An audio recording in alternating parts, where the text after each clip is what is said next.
Hello YouTube family, मला सर्वात अगोदर हे सांगा की तुमच्याकडचा पावसाळा सुरू झाला की नाही. आमच्याकडे तर उन्हाळाच चालू आहे. म्हणजे आमचा उन्हाळा धोंडा पूर्ण खाऊनच जाणार. सगळ्यांच्या घरचा आमरस म्हणजे तो 1 महिना एक्स्ट्रा घेणारच. मग आता पावसाळा तर काही सुरू झाला नाही अजून, उन्हाच्या झळा आमच्याकडे सुरू आहे. तर त्यासाठी पावसाळ्याची वाट बघून उन्हात तळण्यापेक्षा एक काकडी घ्यायची, 1 किंवा 2. इथं मी 2 काकड्या घेतल्या, 2 चमचे साखर घेतली, पुदिना घ्यायचा आणि 1 लिंबू, 1 ते 2 लिंबू बारीक आपले कापलेले घ्यायचे. आणि इकडं 1 वाटी बर्फाचे तुकडे घ्यायचे. नंतर काकडीचे साल काढून घ्यायचे. म्हणजे उन्हाळ्यासाठी थंडगार आपल्याला हे काकडीचं शरबत इथं तयार करायचं आहे. आणि हो, पावसाळा कोणाकोणाकडे सुरू झाला आहे त्यांनी नक्कीच कमेंट करा. आमच्याकडे तर उन्हाळ्याचं तापमान अजून पण जसं उन्हाळ्यात होतं तसंच आहे. नंतर काकडीचे साल काढल्यानंतर त्याला कट करून घ्यायचं. नंतर मिक्सर घ्यायचं, त्यामध्ये काकडीचे काप घालायचे. नंतर घालायची साखर,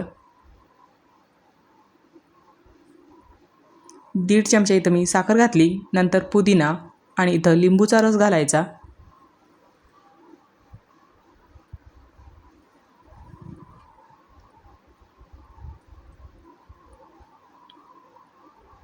लिंबूचा रस झाला की बर्फाचे तुकडे घालायचे. आणि नंतर घ्यायचं मिक्सरला फिरून, थोडं मीठ घालायचं आणि मिक्सरला छान गरगरं फिरून घ्यायचं.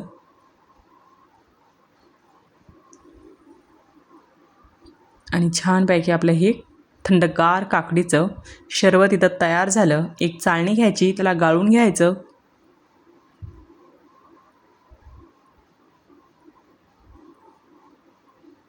आणि तयार झालं आपलं उन्हाळा स्पेशल काकडी शरबत.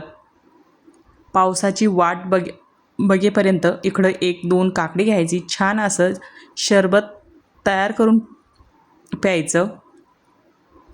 आणि उन्हाळा तर काही पूर्ण धोंडा होईपर्यंत जात नाही, त्यामुळं उन्हाळ्याची चिंता तुम्ही करू नका.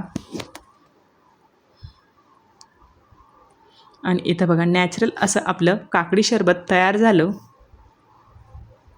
नंतर एका प्लेटमध्ये लाल तिखट आणि मीठ घ्यायचं, व्यवस्थित मिक्स करून घ्यायचं. आणि ग्लासचे काचेचे ग्लास असतात त्याला वरून लिंबूचा थोडा रस लावून घ्यायचा, म्हणजे लाल तिखट आणि मीठ हे व्यवस्थित त्याला चिटकतं. आणि चला आता रस आपण त्यामध्ये भरून घ्यायचा आहे ग्लासमध्ये.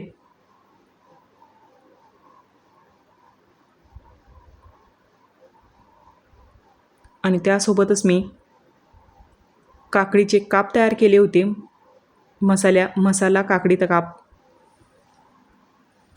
आणि तुम्ही पण एकदा नक्की ट्राय करा, उन्हाळा आहे तोपर्यंत काकडी शरबत. तर चला मग, ही रेसिपी, ही ड्रिंक तुम्हाला कशी वाटली कमेंटमध्ये मला नक्कीच सांगा. उन्हाळा अजून संपला नाही.